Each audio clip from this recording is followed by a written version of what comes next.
every Friday we make sure that we get an opportunity to interact with the best of the best. This time around we decided, you know what? She has a new song. She's all-round amazing person. You get to laugh with her, lakini sauti yake ni intimidating kidogo. Because when she starts singing, unajiuliza, na me spoken word, I've been doing it for some time. But of course, ladies and gentlemen, how about we welcome the multifaceted, amazing singer, songwriter, and all-round great person, Sara Mitaru Kimanthi. Good morning! Wow, that's such a beautiful introduction. Yeah. Oh my goodness. Right? Especially the money part, right? I like that. Muy importante. It's Yes. so good to have you in studio, Sara. Thank you for having me. I'm so happy. I'll to start be here. with the hair. the hair. Hair. It's hurrying. Orange. Give me the inspo behind this. It was blue, so I Yes. have this thing where my hair doesn't grow, you know. So I was like, let's make the most of it and Yeah. color it for the rest of my life. Yeah. So And you can every experiment year, with everything Yeah. because we just know it's just not going to go beyond this. Yeah. So I was blue. Now I'm orange. I love it, man. That's I've always wanted to cut my hair for that specific reason. So that inamea kidogo blue. You blue. Inakata inamea kidogo yellow. You just have fun with Pink. it, right? Yeah. Your music journey has been interesting, but the passion has been clear from day one. You were like, I am leaving. I'm going to the UK and I'm going to play this music for 3 people, 10 people, 100 people, however many will listen. Please give us like a little intro of Sara's music journey. Oh, wow. That's such great information. I'm like, wow, you've done your research. You've done your Tuko na notes, research. tuko na notes. Great journalism happening right here. Thank you so much. So I think when I started off, I was really, really insecure about whether I would make it as an artist, as comes with the terrain, because I was in college and I studied Bachelor of Commerce. And at the time that I started, it just sounded like a weird thing to do full time. So I was like, if I go to another place where nobody knows me and I sing and somebody else calls me for another show, then I'll know beyond a shadow of a doubt, this is what I'm supposed to do for the rest of my life, because then a different community, a different space, a different culture would be able to even quote unquote justify that I'm talented. So I'm a Christian, so I was like, God, you just have to help me through this. So I would just walk into a bar and I'd sing. And I'd say, I know I'm supposed to do this if 2 to 3 people ask me for another gig. I did that for almost 5 to 6 months. And every time I sang, I would be booked for another show. So by the time we got to almost 5 to 6 months, I was performing at Glasgow at a festival. I'd gotten a band. And then I was asked to do a soundtrack which had George Clooney, Stevie Wonder, all these guys in London, you know. And Jal is the one who Emmanuel Jal is the one who hooked it up. So when I got there, I was like, this is definitely what I'm supposed to do for the rest of my life. So I think that was the rubber stamp. I wanted to be The affirmation you needed. affirmation that I needed. Yeah. That if you're good at this thing, go somewhere where nobody knows you and see how it pans out. Yeah, it feels like conquest, definitely. But then I'm just more interested in people do not have details about you simply because maybe we are biased with the kind of genres we are doing. Yeah. What's your take on genres in general and Kenyans and how they choose genres? Because sometimes we get into spaces where, what is the Kenyan sound? And then we stay there for another hour, 2 hours, trying to debate about Kenyan sound. Yeah. What's really your take on genres and how we interact with them as Kenyans? I think maybe I'll step away from the conversation on genres and say good music is good music. If you look at an artist like Luke Combs, if you know him, he's a country musician. Yep. He's just been nominated for a Grammy and won a couple of awards for a song by Tracy Chapman that's about 15, 16 years old. You know, it's like, it's way before his time. And he came back, he didn't change a thing about that song, and it earned him the awards. Now, obviously, there's a lot of controversy around that discussion, but it's a good song. I think the same thing with music and Kenyan music at large.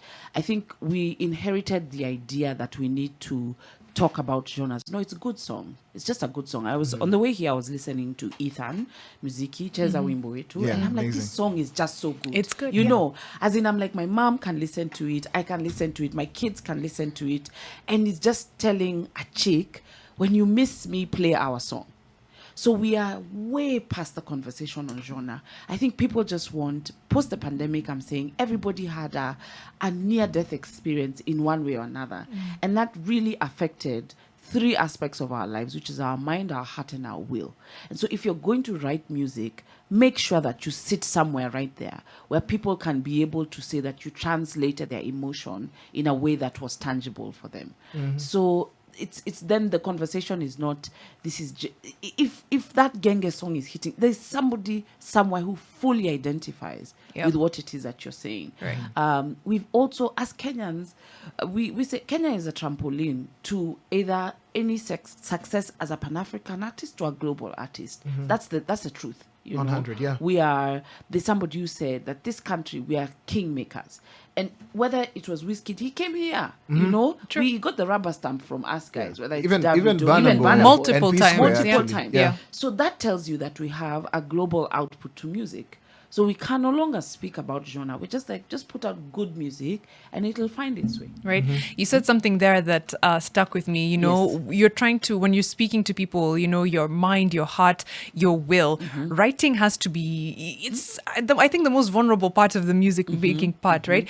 What's your writing process and where does it come from? Are you borrowing from your experiences, other people's experiences? Mariam, Are you... Inako Unipersonal. Unipersonal. The song she did with BN. Yeah. Yes. Kuna vitu umeandika hapo. They felt you felt felt over targeted, in a good way. Like when you're done with an argument, you're like, this lady has been using a camera somewhere. Amekuwa kitu observe. She's been in my room. Yeah. She's been seeing the mess that's going on and she's writing it down. But please tell us. So maybe to clarify is I'm married to my music producer. I have been for a long time. Yes. And I always say he's the better songwriter in the relationship. So David is a better songwriter. So he wrote You Said.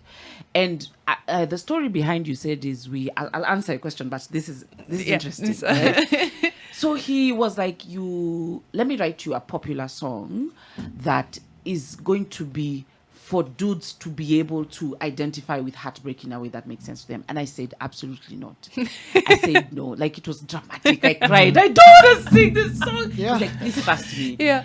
I refused. Those couple fights that are dramatically. It was now because of You Said. Yeah. All right? And I'm like, The irony is not lost I on know. me. It's not lost on you. I'm like, this is not the genre of music I want to sing. He said, I promise, trust me. So just go into the studio. And he sat with a pen. He's very gifted. He wrote words like this, and I'm like, this song has the word You Said 10 times. Okay, so we have writing wars in our house. I can write this better than you. I can write this better than you. I'm And I Emmy jumped nominated. Okay. Yeah. So I sang the song, and I told him, I don't think I'm ready for the world to hear that. This was in 2008. So it took 6 years. And he said, his rule is actually the one who told me, a good song will last time. It can last 100 years. True. So then in 2013, he's like, can we come back to this and put BN in it? So I did not write even a chorus of that song. And for the last 10 years, it's the one song that everybody says, I understand what this is about. So to answer your question, I think as a songwriter, because I've also written more other songs, Yes. I ask people a lot of questions, and some are my experience, some are I listen when people talk, but I don't listen to what they're saying. I listen to what they're not saying. If somebody says that guy broke my heart, okay, that's what she's saying, but what she's not saying is I feel like I'm falling apart. So a great songwriter always says the things that nobody talks about, The things that go the things unsaid. that go unsaid, Yeah. that actually cause you to feel in a certain way. Which is why we probably relate so much with it, because it's someone else is expressing Yeah. themselves almost on your Yeah, behalf, right? yeah. And you feel it from a different level.